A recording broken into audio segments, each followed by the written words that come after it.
Well, I went to get a bottle of wine at the end and gave it to her, and I was chatting to her. And I'd had a drink, so I was talking a bit of French.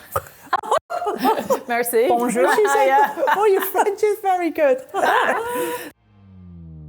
I'm a massive blocker. I just block everyone. I've had people wishing I was dead when I was pregnant. You can see people secretly filming. No, not me, it's Frank, they're filming. I do love a bit of investigative journalism. I've done it before when I've had abuse on social media, to the point that I've managed to find out the person's IP address. Yes. And then find out where You they are work. good. Brought to you by SkyBet. Hi, I'm Hayley McQueen and welcome to our show, part of the Overlap Network, Not Just Football, brought to you by SkyBet. I am joined by Christine Lampard and Kelly Cates, and we use football really just as an excuse to talk about all manner of things.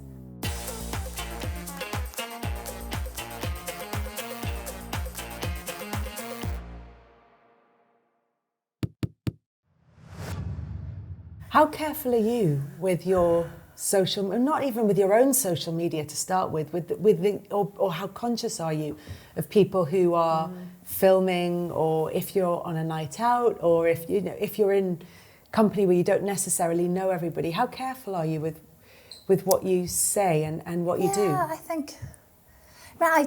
Because I suppose I don't completely live my life by social media, and then I forget that sometimes other people do. Yes. And there's been many a time, like when we've been out for dinner, maybe we've got the children with us, and you can see people secretly filming. No, not me, it's Frank, they're filming. But you can see like the phones kind of doing little sort of slipper, people walking past with their phones like that, and so you're kind of aware of a bit of that. And I also get that. It could be just a fan that's a bit shy to come up for a picture. All of those things exist. That doesn't bother me. But then it's also it's videos of your children that are that's doing the round on people's WhatsApp groups. That's the bit for me. I think a little bit, it's just odd. So it jars with me a little bit. I'd much rather someone just come up and go, can I get a picture and have a chat? That sits much better with me. But I do think, and maybe it's just getting older as well, never mind the job that we do, because everyone's in social media world now. But certainly I think if you've got any kind of a profile, you probably have to be much more aware of this sort of the secret stuff that goes on, or if there are certain people maybe just out to get you for whatever those reasons are. Or aware of the company that you keep and being around sort of your actual trusted friends. I'm always a bit more guarded when I'm out somewhere, and maybe we very lucky get to attend quite a few dinners and events and things. And it's not going out for dinner with your friends where you can say things and you know your friends have got your back, but you're with strangers or other people in the industry and they're filming because they are way more present on social media. And I've had it before where I've been having a conversation with someone and you're chatting in the background and they're just filming around the room. Before you know it, you'd be like, oh my God, I can't believe so-and-so sat over there. Oh, I'm stuck with so-and-so over here. Or not that I would say anything that mean, but I've had it before where I've had a conversation and you can hear it in the back of someone's story. And I'm thinking, of course. Oh God, this is like really cringe. But they might not realise that is something that could be picked up, and I don't know. But then you see, if you live your life by that, then what do you do? You just this is the thing, and this is why I kind of struggle with it almost, because I get why it's exciting for people to film, and if you kind of do live your life with social media, which like a vast majority of us all do, I get that that's what it is. That's content. That's what you do. But at the same time, so what are you supposed to do on that night? Just arrive and not speak in case, God forbid, someone's filming. It's a really difficult position that everyone finds themselves in. This is right back to school days now, in amongst teenagers at school, and with TikTok and everything else, they're constantly filming everything. But it is worrying. I think the whole digital footprint of all of us can be concerning, particularly for young people, obviously, because you can't get it back. Yeah, everything they do will be filmed. Everything that they do, all those kind of awkward teenage moments are all going to be on record. But there's also, I think, you're talking about people who live their lives through social media, but I think there's also a kind of requirement to be on social media now.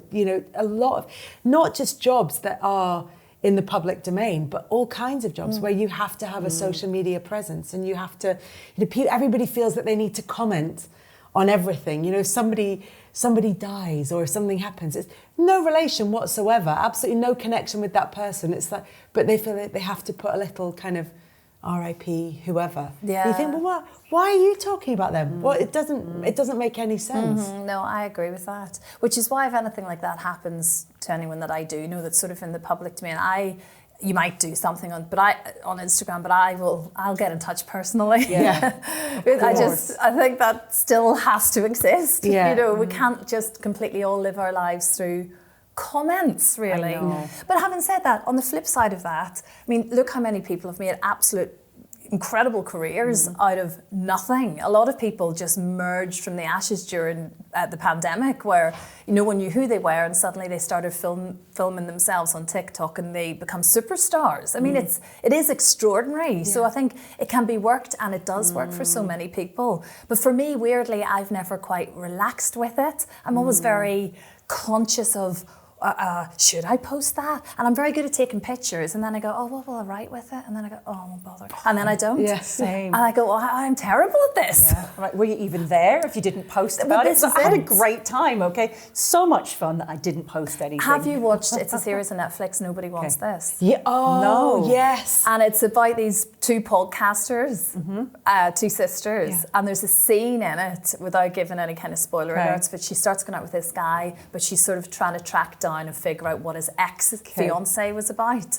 And they were all going, but she has no profile. Yeah. She's not on Instagram. And they're like, what? What's wrong with her? That is so She suspicious. doesn't want people to know what she did on her People holiday. who have no social media footprint at all, there's something weird going on. They're living like a separate life. They're a spy or something. That's it. If somebody has no social media footprint, I think that's really weird. Yeah, but maybe they're just really clever. No, But like, creepy. you must be able to, I'm sure, type in every single person's name and find, whether it's just a LinkedIn profile. Yeah, exactly.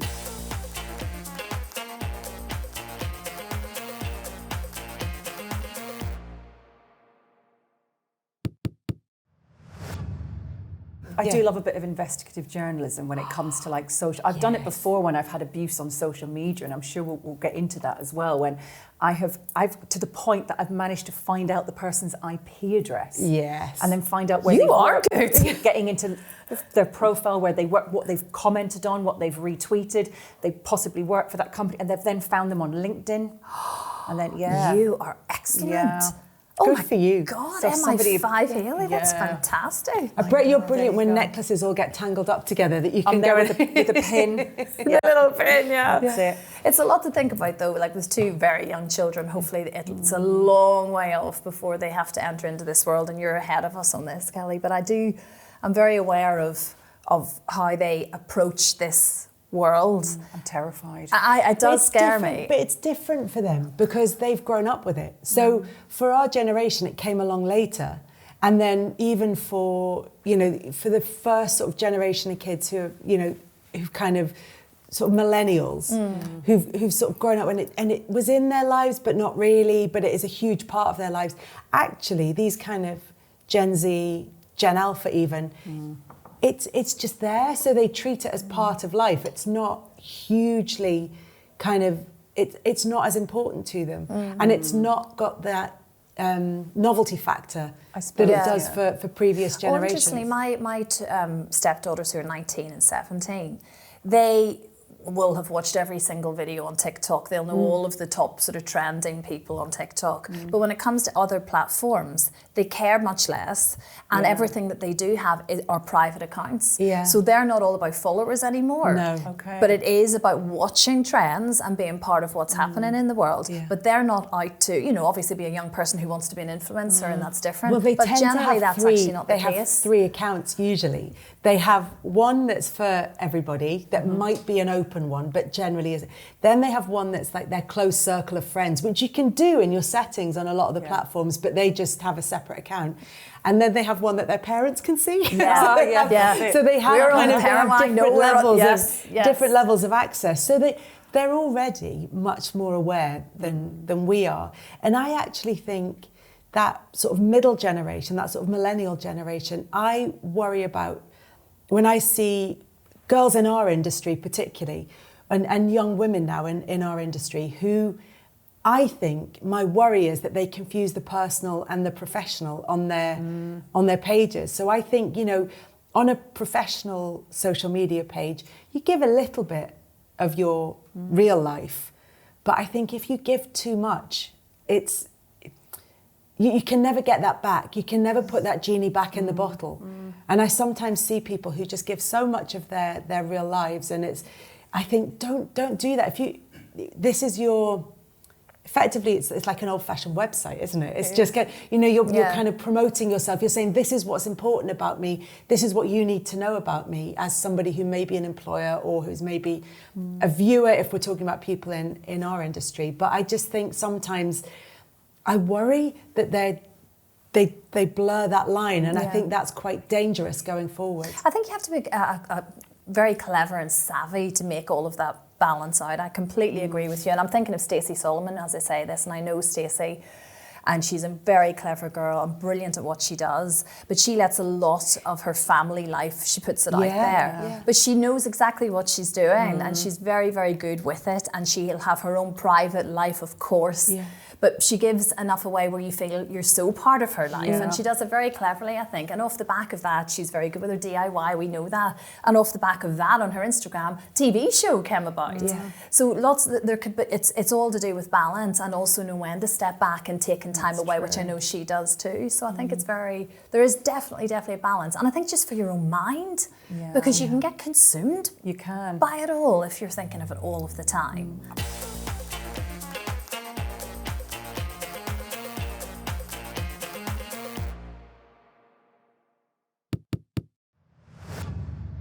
That point you made about, if I don't put it on social media, has it really happened? And it's just nonsense. Sometimes you need to look up and experience something like that. You know that famous photo that goes around of the old woman at the, she's probably not even that old, but she's standing at this crowd of people at a film premiere, and everybody else is filming it, and she's just watching, staring. You're going to see the footage afterwards. I am that old woman. concerts, things. I am that old woman. I love how and I look around constantly and think, and I guess I won't have it on my phone possibly, but I will be in here. I took the girls to see Taylor Swift in the summer, and I don't have, I think, a single picture of Taylor Swift. I filmed the girls because I was like, I want to see them. That's the memories that I want to have from this, is them enjoying themselves and loving it. And my 13-year-old's face when she came out on stage. But I don't want to see, I'll go and watch the documentary. I'll go and watch the footage online, which is much better than anything that I'm going to get on my phone. I want to see her enjoying it. They're not the memories I want in my phone. But from a work perspective, is there sort of ever chats about posting more from your, you have it contractually, don't you? Where it's you have to do X posts. There's a list of can't do's, but then there's lots of things where in terms of promotion, it's like you post one a week, or if you do some kind of commercial partnership, then you have to post, 3 or 4 times or whatever it is. A lot of that's written in, it's baked in, isn't it? There have been occasions when I have been booked for a job or penciled for a job, and then they'll sit down and they don't ask you about your knowledge on the particular thing that they want you to talk about, how many followers, this. And I once genuinely didn't get booked for a job because I wasn't on TikTok. Oh, you need a TikTok account. I was like, well, I do, but I've got about 12 followers and I left because it just wasn't for me. I just don't have time. I'm a mum, I'm trying to work, I'm trying to be present. I've got, parents to look after. I've got other things going on in life. I just don't have the time. But as much as I'd love to invest a little bit more and show a little bit more of me, I quite like being that kind of, I'm quite guarded now, I think. And I think I'm really careful about what I do and don't show. I'm obsessed with other people's lives, but I don't want everyone to know everything about my life. And fine, if you have to promote an event on social media, at least it's something professional I'm showing as opposed to my family life. But it's quite sad that in a world now, you're not just booked to host or MC an event because of your skill and your knowledge in that area. You're not chosen to do it because you're not present on social media it's enough. all to do with the number of people, followers, really, isn't it? It's advertising, isn't it? You become a sort of walking billboard. Or your social media is their billboard. Or you'll say, I'll be like, I've got 400,000 followers on X. They don't care. Doesn't matter. No. Well, I'm off that now. Well, lots of people are leaving, aren't they? I've migrated to Blue Sky. I've done the That's it. I couldn't remember what it was called. I keep saying it with friends, going, yes, I have left, and going saying, I'm like, I didn't do that. Blue Sky? I didn't do that. That's the phrase that goes around. You don't have to announce you're leaving. It's not a train station. So I just came off and just went, I've got nice people watching. I'm a massive blocker. I just block everyone. And sometimes I block, in fact, not sometimes, I block people who are mean to other people. Or if I just don't like their tone, I block them. I block everyone. And I'm like, they're a bit snarky. So I just block them. Yeah. I just like everywhere I go. I just every platform that I've ever been on. Well, that's I just have a zero have. tolerance policy. I always find it scorched intriguing. You know, when about the whole people have maybe been sent something quite horrible, and they'll repost it. Oh no, and that was a real thing for a while, wasn't it? And it did garner a lot of... It just feeds I think. Well, I think it does, but it also garners a lot of people sticking up for you, and I get that you're sort of trying to shame the person. I understand all the reasoning behind it, but my initial thought's always, maybe they're quite enjoying the attention, the person. If you're willing to send something horrible in the first place, you maybe don't care about being hated by everyone else. And then they put it on their own little groups. Yeah. And they're like, oh, look who I upset. Yeah. And you're just like, oh, it's pathetic. They're just... awful. I've done it. I had real issues when I was working up in Scottish football, and if I was covering a Celtic game, it was like, oh, she's a Rangers fan. I'm like, I'm not. But in Shoot magazine in 1974, my dad happened to do a Q&A and say that he was, he loved Glasgow Rangers. So of course then I can't turn up to a Celtic match and report ever again. And I've had some horrendous. I've had people wishing I was dead when I was pregnant. I've got on a flight before and they've said, "Oh, I hope the plane goes down. You don't deserve to be. You're disgrace. You're not Scottish. You were born in Manchester." Oh, just. I mean, it's pathetic. But I had one once. It was really bad, and at the time, my producer at Sky didn't want anything to do with it. Just ignore it. I was like, I can't ignore it now. I've read it. Now I don't give a damn. I don't really read an awful lot of stuff.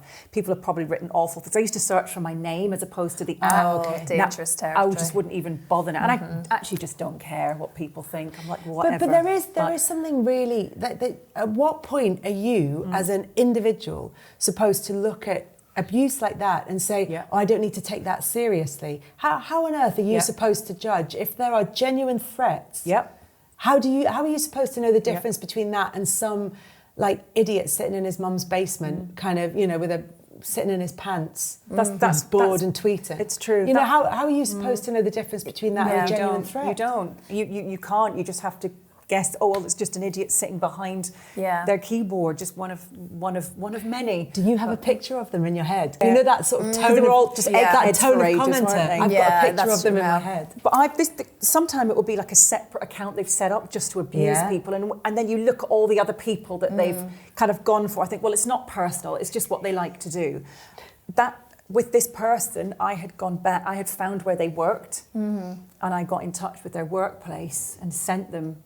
I did an old-fashioned. I didn't send them any. I sent a letter, and I printed out the messages that they posted, and I showed their Instagram account. I don't ever know what happened. I never got a reply, but the person's account was just gone. But I found back and went back to LinkedIn and found them on LinkedIn, found where they worked, and written to their boss or whoever it may have been. That is very impressive. Because I just thought, and that made me feel better about it. It gives you I didn't out them on social media, but they knew what I'd done.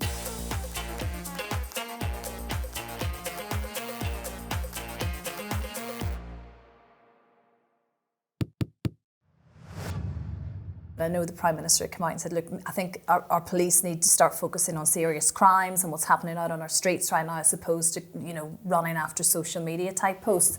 And there's elements of truth in all of that. But equally so, like you say, it takes one post to potentially incite some form of hatred. It could be a racist type post. It could be any kind of a post that really is dangerous. And this is the thing. This is not just somebody just being unpleasant. No. This is... When it comes to inciting abuse. stuff, I do think there is a place for the police, or indeed some sort of a separate task force. I don't imagine all the bobbies and the beaten guys, women and men in the police force knocking on doors constantly trying to figure this out. But there should be some sort of a task force set up, whether it's within the platforms or indeed the police, to tackle stuff that this actually could be dangerous. And it's going to potentially, lead into something that, there is a risk of life, which has happened to lots of people. I think there's two issues, aren't there? One is that I think a lot of people who are working in law enforcement just don't understand social media to the levels that they need to, because we're all just at the same level, sort of bumbling along and bumbling and they through need it. Younger people probably to come in and to work for younger them. and qualified people. And the problem is, because all of these kind of platforms are relatively new, you can't get very experienced people in them because by definition they just don't exist before a certain moment in time.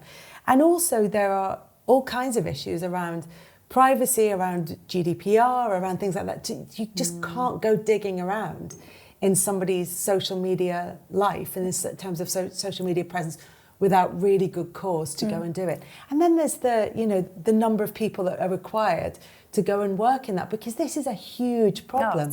And to say, well, we're going to start looking at this, you can't just go in and say, well, we're going to put 10 people on this and it's going to... Of course not. It's going to take huge workforces to try and get to the bottom of this. And then there's the power of the social media companies themselves. So if you're going to go and take on X, you're taking on the richest man in the world, who's now been hugely influential in the US election. Yeah. And that's the level of power that you're going to have to go and deal with if you want to try and sort out the problem of online abuse on one platform. Yeah, then you look at Meta, and it's run by Mark Zuckerberg, and they're nervous about bringing him. They've had investigations in the US, but they're nervous because the governments and the social media owners of the social media platforms, I mean, in terms of the power balance, I mean, there's not much in it. Yeah, exactly.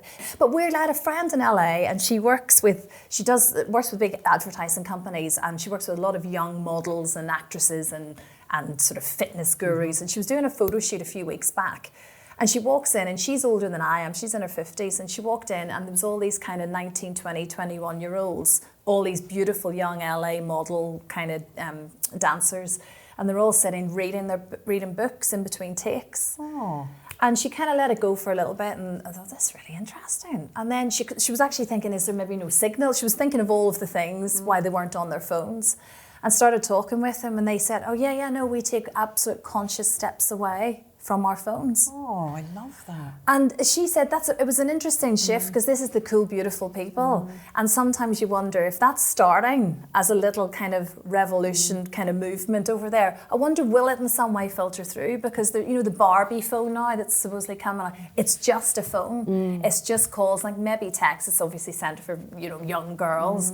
But there's discussions about almost the old brick phone coming back. And I just wonder if could there maybe be a shift at some stage where maybe we don't need the social media thing the way we think we do.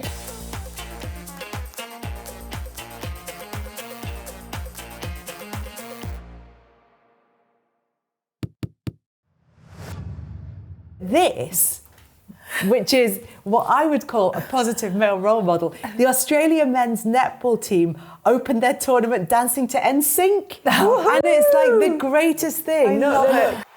What a song. Look, it's so good. They're actually really good as well. That's the thing, they're amazing. Yeah, they're good at it. And I love that it's not just like cheerleaders, it's actually the men themselves getting involved in their pre-match hype. It's like you say, that's the good stuff. Because I use, I'm not on TikTok, but on Instagram, I purely use Instagram for laughter. Like you see, once I can go down the rabbit hole of funny memes, it's basic. I could, 3 hours could pass me by if I had it to don't waste. join TikTok then. Oh, no, I just couldn't do it. And once something makes me laugh, and then I've clicked on it, and clearly then it all sort of files behind. It's just... I find some of the funniest stuff. I like proper crying moments. People are really good. Yeah. Eddie Hearn has been used so many times in funny things, like so many swear words which I can't even repeat. But it's just fantastic. People are very clever. Gary Barlow's son, that had me for a day of just... I know. I mean, God love the big guy. Poor guy, honestly. I know, it's unbelievable. And I hope he sees it as a positive, because he is held up as this big godly legend now, but the memes was very funny. I know, it is. And that's the thing, you can train your algorithm. You can you can go onto TikTok or you can go onto Instagram Reels, and what you watch is what you get back. So if you're going to sit and doom scroll and look, because I'm not a hate watcher. If things annoy me or they make me angry or they make me upset, I just don't watch that. I don't mean news items that make you upset, because that's kind of the point of them, is that you are aware of difficult things. But things that just make me angry, I just don't watch them. I'm not interested in feeling like that. Some people seek that out, and I don't. I'm with you. Yeah. I want to go on and have a little funny cats 5 and dogs. minutes of Funny cats and dogs. So my mine all my day. work one is my work one, and I get all the kind of football stuff on it. My private Instagram account is holidays, food, makeup, clothes, and funny cats. That's funny, it. it's funny That is cats. literally it. Funny cats? Just funny cats. No place for dogs at all, because you're missing out on a whole other chapter cute dogs, here. funny cats. Okay. Dogs often are not as funny as cats. Oh, They're right. cuter than cats. Oh, you see, I beg sometimes, to but not as differ on funny. this now, can't we? We're going to fall out. So because you like cats means you hate dogs. That's what social That's your media social does media. to Yeah, you. exactly.